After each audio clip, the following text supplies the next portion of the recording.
여러분, 안녕하세요. 오늘 이 시간 조용히 마음속을 들여다보실까요? 자녀를 키우며 모든 걸 쏟아부었습니다. 밤잠 설쳐가며 아이 하나하나 챙기고 고생도 기쁘게 감당했습니다. 그런데 말입니다. 왜일까요? 어느 순간부터 가슴 한켠이 서운합니다. 전화 한 통 없네. 손주 얼굴 보고 싶은데 바쁘다고만 하네. 이런 생각 한 번쯤 해보셨나요? 그렇다면 오늘 이야기는 바로 여러분을 위한 것입니다. 사랑일까요? 집착일까요? 우리는 어디까지 기대해야 할까요?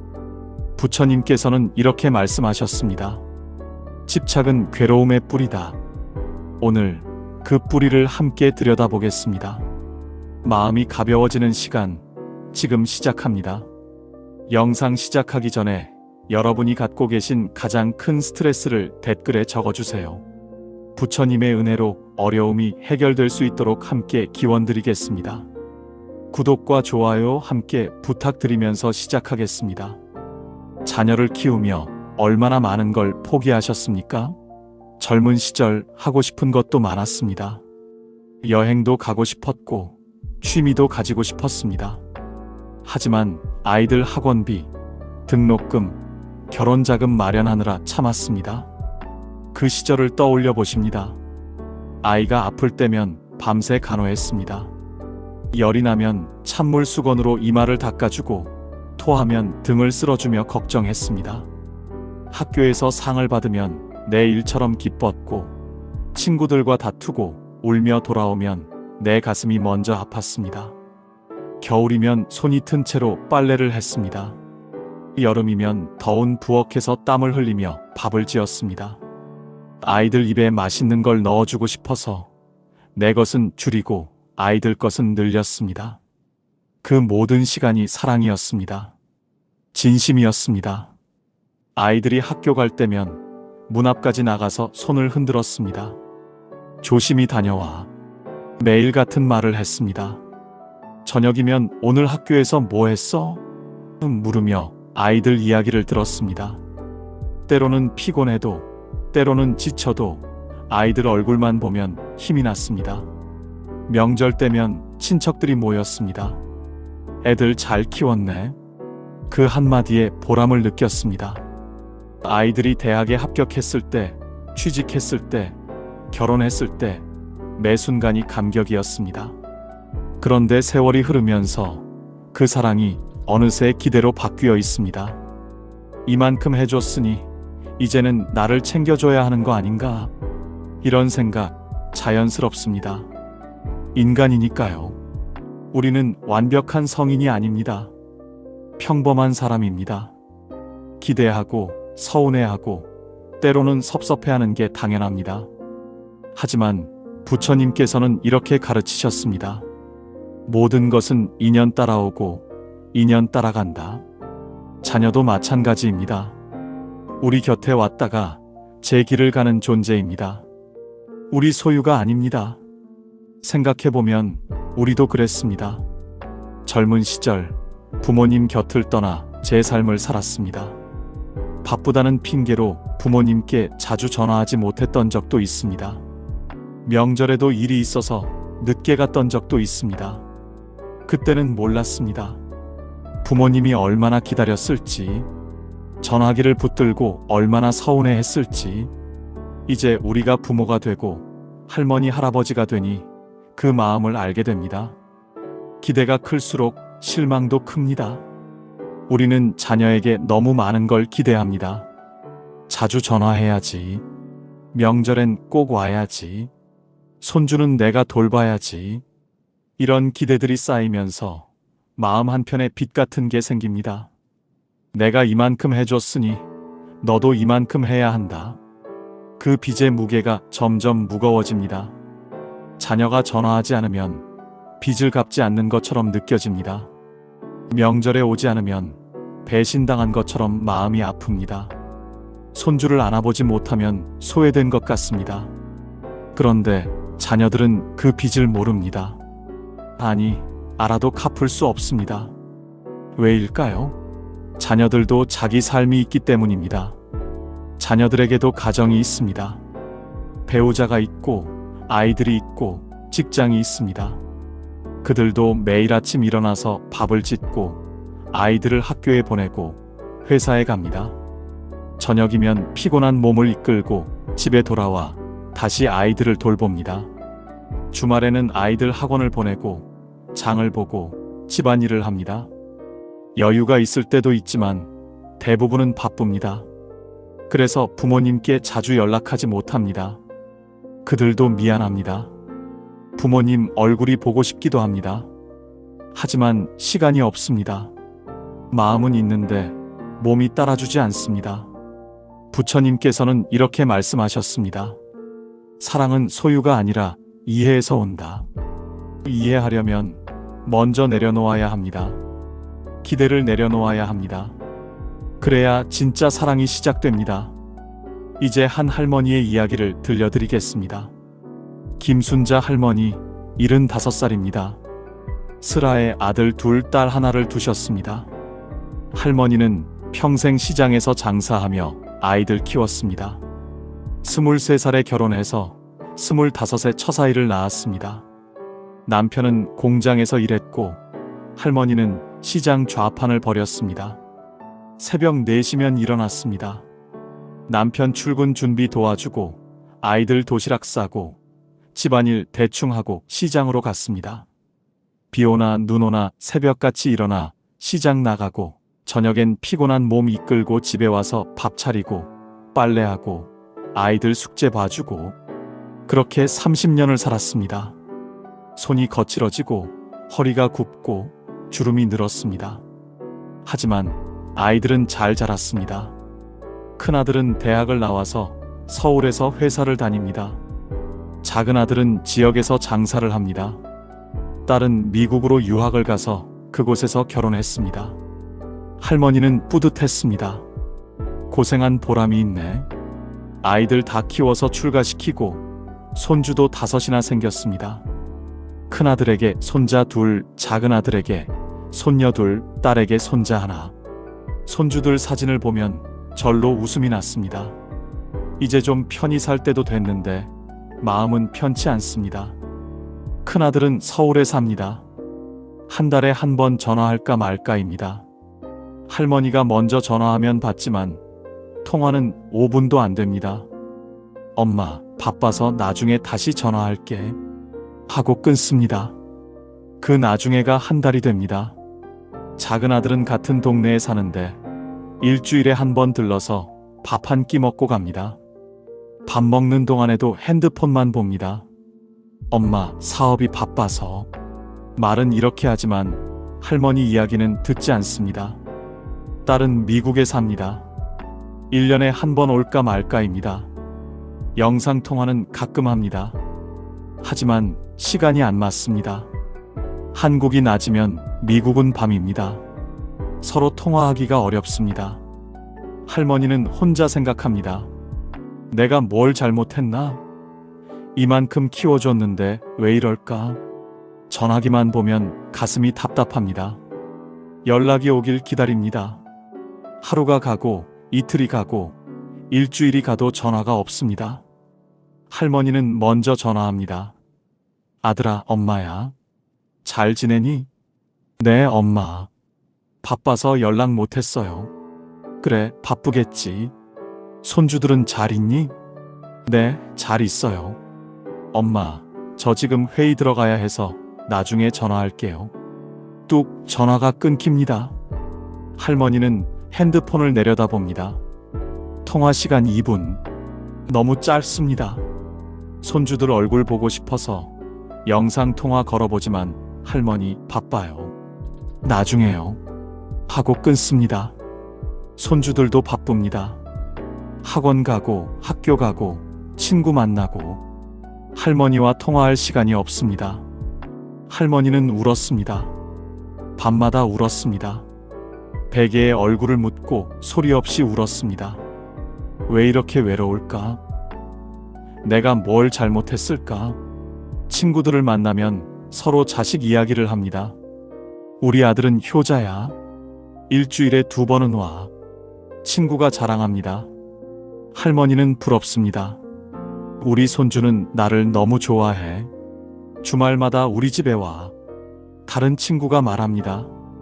할머니는 더 외롭습니다. 어느 날 할머니는 동네 절에 갔습니다. 마음이 너무 답답해서 절에 가면 좀 나아질까 싶었습니다. 법당에 들어가 부처님께 절을 했습니다. 절을 하는데 눈물이 났습니다. 스님께 하소연했습니다. 스님, 저는 평생 애들 위해 살았어요. 고생도 많이 했어요. 먹고 싶은 것도 참고, 입고 싶은 것도 참고, 다 애들한테 줬어요. 그런데 지금 이 꼴입니다. 전화 한 통 없고, 찾아오지도 않고, 왜 이럴까요? 스님은 조용히 웃으며 말씀하셨습니다. 할머니, 부처님께서 이런 말씀을 하셨습니다. 집착하는 곳에 괴로움이 있다. 할머니는 지금 자녀들에게 집착하고 계십니다. 할머니는 발끈했습니다. 집착이요? 이게 집착입니까? 사랑 아닙니까? 내가 애들을 사랑하는데 그게 잘못인가요? 스님은 고개를 끄덕이며 말했습니다. 사랑은 맞습니다. 할머니가 자녀들을 사랑하지 않는다고 말하는 게 아닙니다. 하지만 그 사랑이 지금은 집착으로 변했습니다. 할머니는 자녀들이 할머니가 원하는 대로 움직여 주길 바라고 계십니다. 자주 전화해 주길 바라고, 자주 와주길 바라고, 손주들과 시간을 보내길 바랍니다. 그게 집착입니다. 할머니는 잠시 말문이 막혔습니다. 스님 말이 맞는 것 같기도 하고 억울한 것 같기도 했습니다. 스님은 계속 말씀하셨습니다. 부처님께서는 또 이렇게 말씀하셨습니다.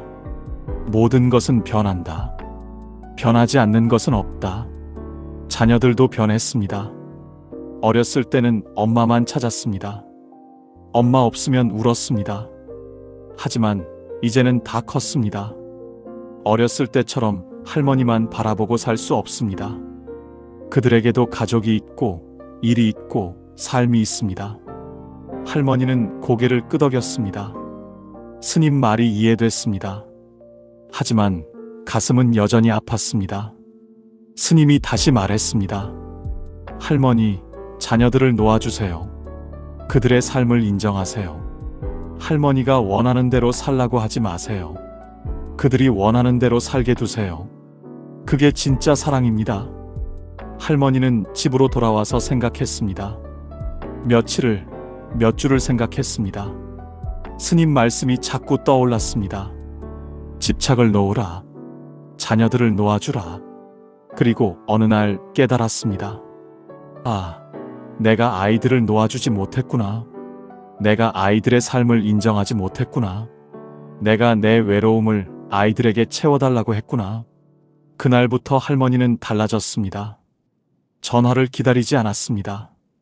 전화가 오면 좋고 안 와도 괜찮다고 생각했습니다. 대신 동네 노인정에 나가서 친구들과 시간을 보냈습니다. 노래교실에도 다녔습니다. 옛날 노래를 부르니 마음이 좋았습니다. 친구들과 차도 마시고 이야기도 나누고 웃기도 했습니다. 손주 얼굴 보고 싶어도 아이들이 바쁜 걸 이해하려 노력했습니다. 아이들도 자기 삶이 있지, 바쁘겠지, 이렇게 생각하니 마음이 편해졌습니다. 신기한 일이 일어났습니다. 할머니가 기대를 내려놓자 오히려 아이들이 먼저 연락을 했습니다. 엄마, 요즘 어떻게 지내세요? 전화가 잘 안 와서 걱정했어요. 큰아들이 전화했습니다. 할머니는 웃으며 대답했습니다. 아, 엄마 잘 지내. 요즘 노래교실 다니느라 바빠. 노래교실이요? 엄마가? 그래, 재미있더라. 친구들이랑 노래도 부르고 차도 마시고. 와, 좋으시겠네요. 이번 주말에 갈게요. 엄마 얼굴 보고 싶어요. 작은 아들도 변했습니다. 할머니, 이번 주말에 갈게요. 손주들 데리고요. 할머니는 웃으며 생각했습니다. 아, 이게 내려놓음이구나. 이게 진짜 사랑이구나. 부처님께서 말씀하신 대로였습니다. 집착을 놓으면 평화가 온다. 할머니의 얼굴에는 이제 평온함이 있었습니다. 마음이 가벼워졌습니다. 자녀들에게 섭섭함도 사라졌습니다. 그저 그들이 건강하고 행복하면 됐습니다. 그것만으로 충분했습니다. 자녀들이 오면 좋고 안 와도 괜찮았습니다. 전화가 오면 기쁘고 안 와도 괜찮았습니다. 손주를 보면 반갑고 못 봐도 괜찮았습니다. 이제 두 번째 이야기를 들려드리겠습니다. 박철수 할아버지, 71살입니다.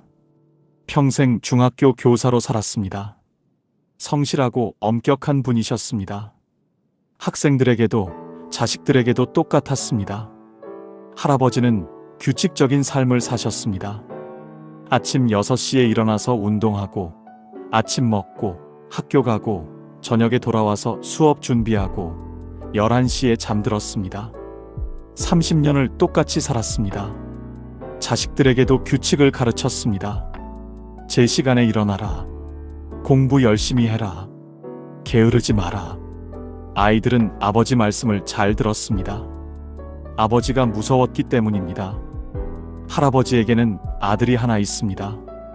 할아버지는 아들에게 큰 기대를 걸었습니다. 공부 열심히 해서 좋은 대학 가야 한다. 대기업 들어가야 한다.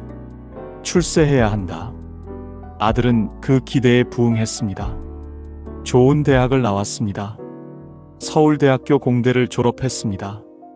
대기업에 들어갔습니다. 대기업에서 과장까지 올라갔습니다. 결혼도 했습니다.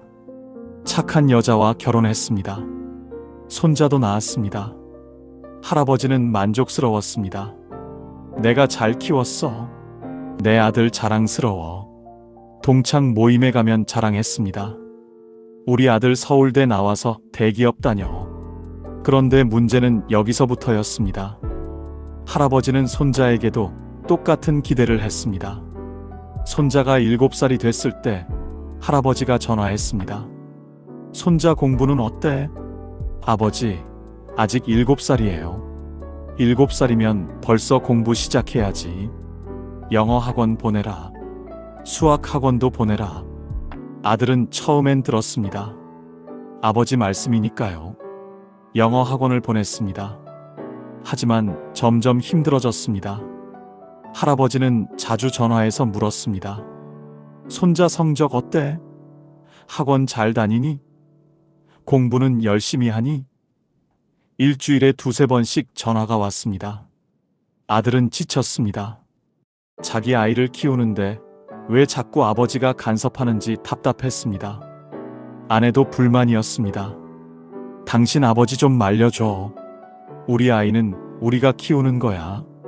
어느 날 아들이 용기를 내서 말했습니다. 아버지, 제 아이는 제가 키웁니다. 아버지 방식대로 살지 않겠습니다. 할아버지는 충격을 받았습니다. 내가 뭘 잘못했다고? 다 너 잘 되라고 하는 소린데? 내가 이렇게 키워서 너 서울대 갔잖아. 대기업 갔잖아. 내가 지금 아버지한테 이러는 거야? 죄송합니다. 하지만 제 아이는 제 방식대로 키우고 싶어요. 그날 이후 아들은 전화를 받지 않았습니다. 할아버지가 전화하면 바빠서 나중에 전화할게요. 하고 끊었습니다. 집에도 오지 않았습니다. 명절에도 일이 있다며 오지 않았습니다. 할아버지는 억울했습니다. 분했습니다. 내가 뭘 잘못했나? 다 자식 잘 되라고 한 말인데. 몇 달을 화를 사겼습니다. 밤에 잠이 안 왔습니다. 아들 생각만 하면 가슴이 답답했습니다. 그러던 어느 날 할아버지는 산책을 하다가 절에 들렀습니다. 평소엔 절에 가지 않는 분이었습니다.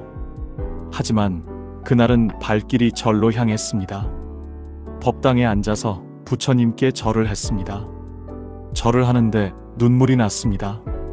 할아버지는 평생 울지 않는 사람이었습니다. 남자는 울면 안 된다고 배웠습니다.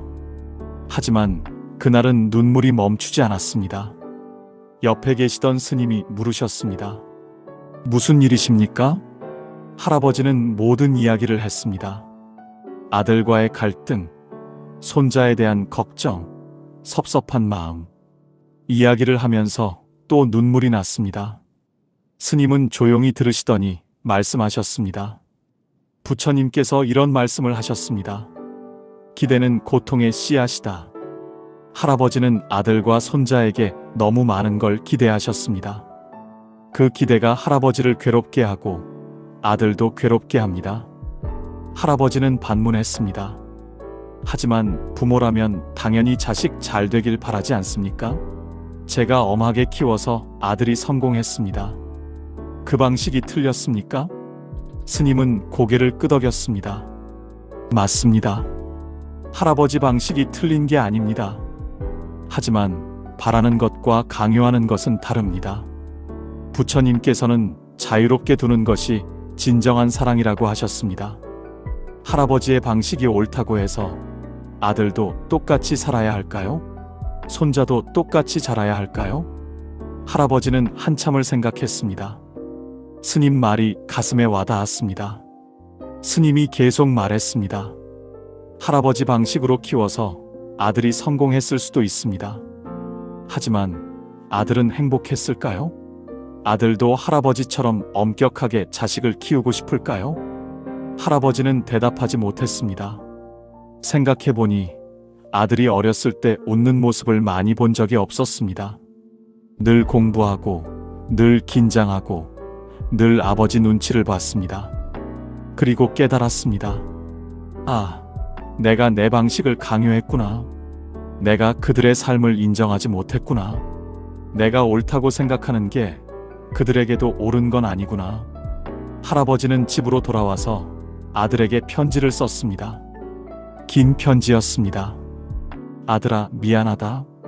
아버지가 너를 존중하지 못했다. 내 방식대로 살아라. 손자도 내가 알아서 키워라. 나는 그저 지켜보겠다. 내가 행복하면 그걸로 충분하다. 편지를 쓰면서 눈물이 났습니다. 할아버지는 평생 아들에게 사랑한다는 말을 하지 않았습니다. 남자는 감정을 드러내면 안 된다고 배웠습니다. 하지만 이제는 말하고 싶었습니다. 아들아, 사랑한다. 내가 내 아들이라서 고맙다. 일주일 후 아들이 집에 왔습니다. 손자를 데리고 왔습니다. 아들은 편지를 읽고 울었다고 했습니다. 그리고 아버지를 안았습니다. 아버지, 저도 미안해요. 제가 너무 서운해서 연락을 안 했어요. 아버지가 저를 사랑하시는 걸 알아요. 하지만 그 방식이 저한테는 힘들었어요. 할아버지는 아들을 안았습니다. 손자를 안았습니다. 손자가 할아버지 하며 웃었습니다. 그 웃음을 보니 눈물이 났습니다. 그리고 생각했습니다. 아, 이게 내려놓음이구나. 이게 진짜 사랑이구나. 부처님 말씀대로였습니다. 집착을 놓으면 관계가 회복된다. 그날 이후 할아버지는 더 이상 간섭하지 않았습니다. 손자 성적을 묻지 않았습니다. 그저 건강하니? 행복하니? 이것만 물었습니다. 손자가 뭘 하든 잘하고 있구나 하고 칭찬했습니다. 아들과의 관계는 더 좋아졌습니다. 전화도 자주 왔습니다. 주말에도 가끔 놀러 왔습니다. 손자도 할아버지를 좋아했습니다. 할아버지는 안 무서워요. 손자가 말했습니다. 할아버지 마음도 편해졌습니다.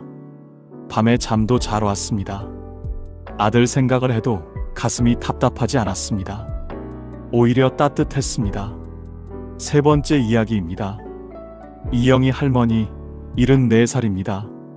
할머니에게는 며느리가 있습니다. 첫째 아들의 아내입니다. 처음엔 좋았습니다.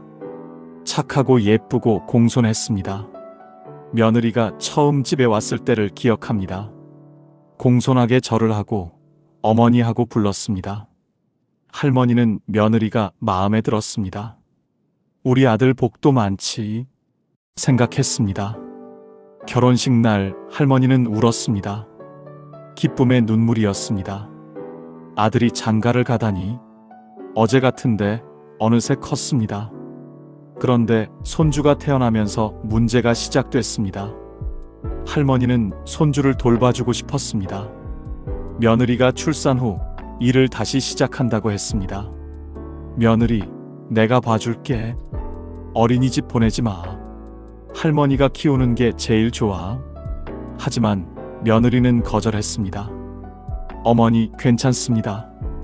어린이집 보낼게요. 어머니도 연세가 있으시잖아요. 할머니는 섭섭했습니다. 내가 뭐가 부족해서? 내가 낳아서 키운 자식도 있는데 왜 날 믿지 못할까?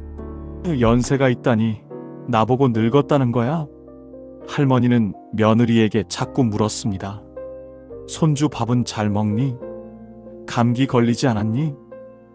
옷은 따뜻하게 입혔니? 어린이집 선생님은 잘해주니? 며느리는 처음엔 답했습니다. 네, 어머니. 잘 먹어요. 네, 괜찮아요. 하지만 점점 부담스러워졌습니다. 시어머니가 자꾸 간섭하는 것 같았습니다. 전화할 때마다 똑같은 질문을 했습니다. 며느리는 지쳤습니다. 어느 날 며느리가 남편에게 말했습니다. 당신 어머니 좀 말려줘. 나한테 자꾸 이래라 저래라 하셔. 전화할 때마다 손주 밥 먹었니? 감기 걸렸니? 하루에 몇 번씩 물으셔. 아들은 난처했습니다. 어머니에게도 아내에게도 잘해주고 싶었습니다. 하지만 양쪽 다 만족시킬 수 없었습니다. 엄마도 손주가 걱정돼서 그래. 이해 좀 해줘. 나도 이해해. 하지만 너무 심해. 나도 엄마야. 내 아이 내가 제일 잘 알아. 어느 날 명절 때였습니다. 온 가족이 모였습니다. 할머니는 손주를 안고 있었습니다. 손주가 너무 예뻤습니다. 할머니는 손주에게 과자를 주려고 했습니다. 그런데 손주가 울었습니다. 배가 고팠던 건지 기분이 안 좋았던 건지 울기 시작했습니다. 며느리가 다가와서 손주를 안아갔습니다. 어머니, 제가 안을게요. 할머니는 마음이 상했습니다. 내가 안고 있는데 왜 빼앗아가? 내가 손주를 못 키운다고 생각하나? 그날 밤 할머니는 잠을 이루지 못했습니다. 며느리가 날 싫어하나? 손주를 못 보게 하려나? 생각이 꼬리를 물었습니다. 며칠 후 할머니는 친구를 만났습니다. 친구도 비슷한 고민이 있었습니다. 나도 그래. 며느리가 나를 믿지 않아. 친구가 하소연했습니다. 절에라도 갈까? 할머니가 말했습니다. 두 사람은 함께 절에 갔습니다. 법회에 참석했습니다.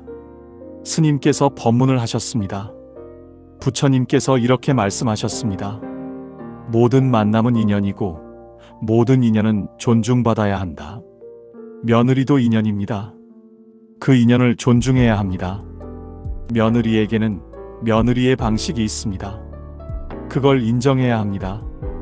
할머니는 가슴이 뜨끔했습니다. 아, 내가 며느리를 존중하지 못했구나. 내 방식만 강요했구나. 스님이 계속 말했습니다. 시어머니와 며느리의 관계는 어렵습니다. 서로 다른 환경에서 자랐기 때문입니다. 시어머니는 자기 방식이 옳다고 생각합니다. 며느리도 자기 방식이 옳다고 생각합니다. 둘 다 틀리지 않았습니다. 다만 다를 뿐입니다. 할머니는 집으로 돌아와서 생각했습니다. 며느리는 젊은 세대입니다. 자기 생각이 있습니다. 자기 방식이 있습니다. 그걸 인정해야 한다는 걸 깨달았습니다. 그리고 며느리에게 전화를 걸었습니다. 며느리, 내가 미안하다. 내가 너무 간섭했구나. 앞으로는 내 방식대로 해라. 나는 그저 옆에서 지켜보마. 손주 키우는 건 너희가 알아서 해라. 며느리는 놀랐습니다. 그리고 울었습니다. 어머니, 저도 죄송해요. 제가 너무 예민했어요. 어머니가 손주를 사랑하시는 거 알아요. 하지만 제가 부담스러웠어요. 알아. 앞으로는 그러지 않을게. 그날 이후 두 사람의 관계는 달라졌습니다. 할머니는 더 이상 간섭하지 않았습니다. 며느리는 편해졌습니다. 오히려 며느리가 먼저 연락을 했습니다. 어머니, 이번 주말에 놀러 오세요. 손주가 보고 싶대요. 그래, 그럼 갈게. 할머니가 집에 가면 며느리가 반겼습니다. 손주도 할머니를 좋아했습니다. 할머니는 손주와 놀아주고 이야기 들어주고 그저 사랑만 주었습니다. 할머니는 웃었습니다. 아, 이게 내려놓음이구나. 이게 존중이구나. 부처님 말씀대로였습니다. 내려놓으면 평화가 온다. 네 번째 이야기입니다. 최동식 할아버지, 69살입니다. 할아버지에게는 아들이 둘 있습니다. 평생 열심히 일해서 재산을 모았습니다. 큰 집도 있고 땅도 있습니다. 할아버지는 가난한 집에서 태어났습니다. 어렸을 때 먹을 것도 없었습니다.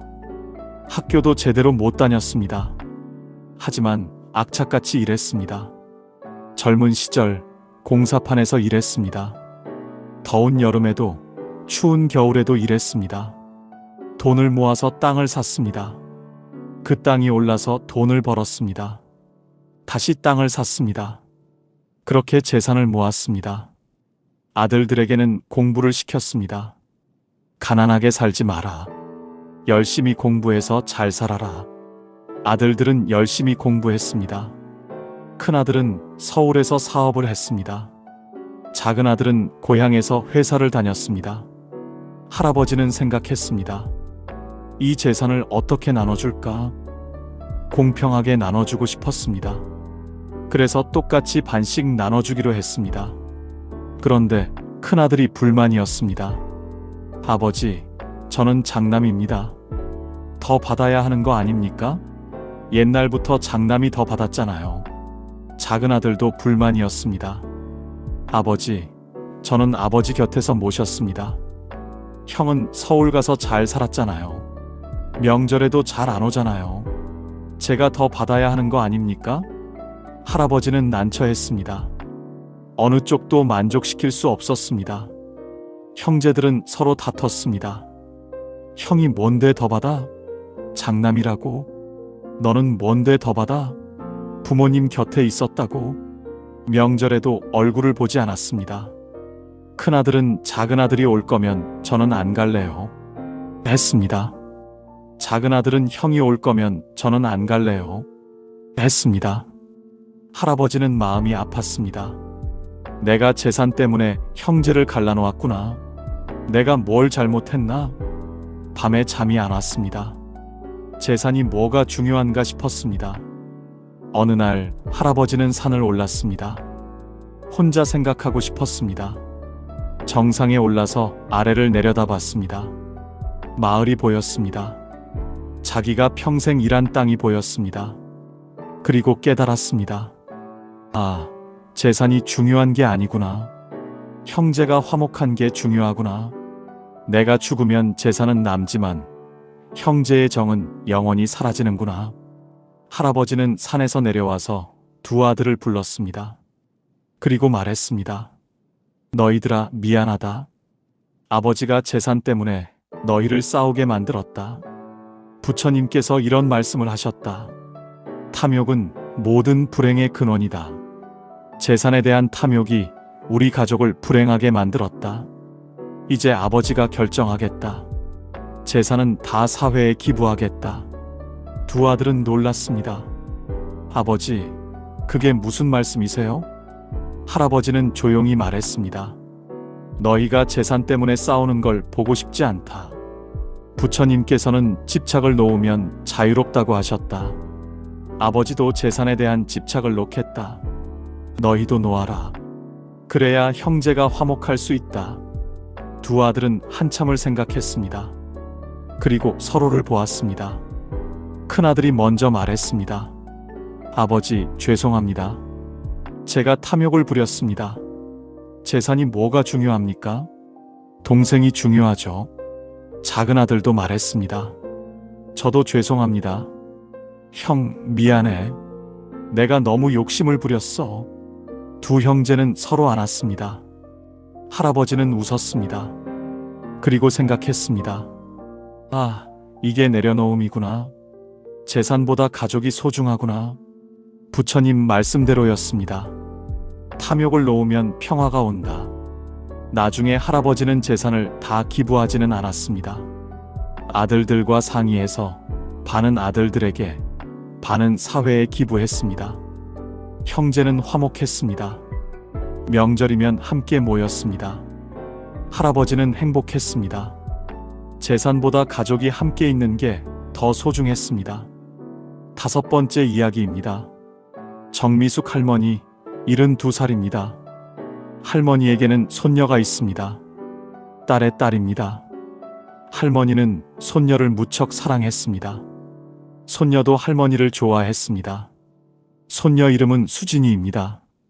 7살입니다. 똘망똘망한 눈에 예쁜 미소를 가진 아이입니다. 할머니는 손녀가 세상에서 제일 예뻤습니다. 할머니는 손녀에게 많은 걸 해주고 싶었습니다. 옷도 사주고, 장난감도 사주고, 맛있는 것도 사줬습니다. 손녀가 오면 온갖 음식을 차려줬습니다. 수진아, 할머니가 떡볶이 만들었어. 먹어볼래? 와, 좋아요. 손녀가 먹는 모습을 보면 할머니는 행복했습니다. 더 해주고 싶었습니다. 그런데 딸이 불만이었습니다. 엄마, 너무 사주지 마세요. 애가 버릇 없어져요. 돈의 가치를 몰라요. 할머니는 섭섭했습니다. 손주한테 뭐 해주는 게 잘못인가? 내 돈으로 사주는데 왜 간섭해? 할머니는 딸 몰래 손녀에게 용돈을 주었습니다. 수진아, 이거 가지고 친구들한테 과자 사줘. 10,000원을 주었습니다. 손녀는 기뻤습니다. 와, 고마워요, 할머니. 그런데 딸이 알게 됐습니다. 손녀가 학교에서 친구들한테 과자를 사주면서 말했습니다. 할머니가 용돈 주셨어. 선생님이 부모에게 연락했습니다. 딸이 화를 냈습니다. 엄마, 왜 제 말을 안 들으세요? 애 교육에 안 좋다니까요. 7살 애한테 10,000원이 무슨 돈이에요? 할머니도 화를 냈습니다. 내가 손주한테 뭘 해주는데? 내가 뭘 안다고? 나도 너 키울 때 다 해줬어. 엄마는 그렇게 키우셨죠? 저는 달라요. 제 아이는 제 방식대로 키울 거예요. 모녀는 싸웠습니다. 며칠 동안 연락도 하지 않았습니다. 할머니는 억울했습니다. 다 손주 사랑하는 마음인데 손녀가 보고 싶었습니다. 하지만 딸에게 연락할 수 없었습니다. 일주일 후 할머니는 동네 법당에 갔습니다. 부처님께 절을 하며 울었습니다. 스님께서 다가오셨습니다. 무슨 일이십니까? 할머니는 모든 이야기를 했습니다. 손녀에 대한 사랑, 딸과의 갈등. 스님은 조용히 말씀하셨습니다. 부처님께서 이런 말씀을 하셨습니다. 사랑한다는 것은 상대의 행복을 바라는 것이다. 할머니, 손녀의 진짜 행복은 무엇일까요? 할머니가 물질을 많이 주는 것일까요? 아니면 손녀가 올바르게 자라는 것일까요? 할머니는 가슴이 뜨끔했습니다. 아, 내가 진짜 손녀를 위한 게 아니었구나. 내 사랑을 표현하고 싶었던 거구나. 스님은 계속 말씀하셨습니다. 또 부처님께서는 지혜로운 사랑이 진정한 사랑이라고 하셨습니다. 할머니의 사랑에 지혜가 필요합니다. 딸의 말에도 귀 기울이세요. 딸도 자기 아이를 사랑합니다. 함께 손녀를 사랑하는 방법을 찾으세요. 할머니는 고개를 끄덕였습니다. 집으로 돌아와서 딸에게 전화를 걸었습니다. 딸아, 엄마가 미안하다. 내 말이 맞다. 앞으로는 내 방식을 존중하마. 손녀 교육은 내가 알아서 해라. 엄마는 그저 사랑만 주마. 딸도 울었습니다. 엄마, 저도 죄송해요. 제가 너무 심하게 말했어요. 엄마가 수진이를 사랑하시는 거 알아요. 그날 이후 할머니는 달라졌습니다. 손녀에게 물질을 주기보다 시간을 함께 보냈습니다. 이야기를 들어줬습니다. 놀아줬습니다. 수진아, 학교에서 뭐 했어? 할머니, 오늘 그림 그렸어요. 그래? 어떤 그림? 우리 가족 그림이요. 할머니도 그렸어요. 할머니는 그림을 봤습니다. 수진이가 그린 그림에 할머니가 있었습니다. 웃고 있는 할머니였습니다. 할머니는 눈물이 났습니다. 아, 손녀가 나를 사랑하는구나. 물질이 아니라 함께 있는 게 중요하구나. 손녀는 더 행복해 보였습니다. 딸과의 관계도 좋아졌습니다. 할머니는 깨달았습니다. 아, 이게 지혜로운 사랑이구나. 이게 진짜 손녀를 위하는 거구나. 부처님 말씀대로였습니다. 지혜와 자비가 함께할 때 진정한 사랑이 된다. 여러분, 이 5 이야기를 들으시면서 무엇이 느껴지셨습니까? 혹시 내 이야기 같다는 생각이 드셨나요? 우리는 모두 사랑합니다. 자녀를, 손주를 진심으로 사랑합니다. 그런데 그 사랑이 때로는 집착이 됩니다. 기대가 됩니다. 부처님께서는 이런 말씀을 하셨습니다. 집착하는 곳에 고통이 있다. 우리가 자녀에게 집착할 때, 손주에게 집착할 때 그곳에 고통이 생깁니다. 왜 그럴까요? 집착은 소유하고 싶은 마음입니다. 내 뜻대로 하고 싶은 마음입니다. 하지만 자녀는 우리 소유가 아닙니다. 손주도 마찬가지입니다. 그들은 독립된 인격입니다. 자기 삶을 살아갈 권리가 있습니다. 노년기에 접어들면 우리는 외로워집니다. 친구들도 하나둘 떠나갑니다. 배우자도 먼저 갈 수 있습니다. 그래서 더욱 자녀에게, 손주에게 매달립니다. 하지만 부처님께서는 이렇게 말씀하셨습니다. 의지는 고통의 원인이다. 우리가 누군가에게 의지하려 할 때 그 사람이 내 기대를 채워주지 못하면 고통스럽습니다. 그렇다면 어떻게 해야 할까요? 내려놓아야 합니다. 기대를 내려놓고 집착을 내려놓아야 합니다. 그렇다고 사랑을 포기하라는 뜻이 아닙니다. 오히려 진정한 사랑을 시작하라는 뜻입니다. 부처님께서는 자유롭게 두는 것이 사랑이라고 하셨습니다. 자녀를 자유롭게 두세요. 그들의 삶을 인정하세요. 손주도 마찬가지입니다. 우리가 내려놓으면 신기한 일이 일어납니다. 오히려 관계가 좋아집니다. 자녀들이 먼저 연락합니다. 손주들이 할머니, 할아버지를 더 좋아합니다. 왜 그럴까요? 우리가 압박을 주지 않기 때문입니다. 부담을 주지 않기 때문입니다. 그들이 편안함을 느끼기 때문입니다. 그렇다면 구체적으로 어떻게 내려놓을까요? 첫째, 기대를 줄여보세요. 연락 오면 기쁘고 안 와도 괜찮다. 이렇게 생각하면 마음이 편해집니다. 둘째, 비교하지 않는 연습을 해보세요. 부처님께서는 비교는 괴로움의 씨앗이라고 하셨습니다. 우리 가족은 우리만의 방식이 있습니다.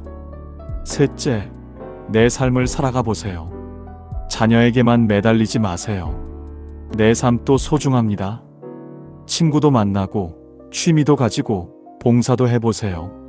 넷째, 감사하는 마음을 가져보세요. 자녀가 건강하게 자란 것, 그것만으로 감사합니다.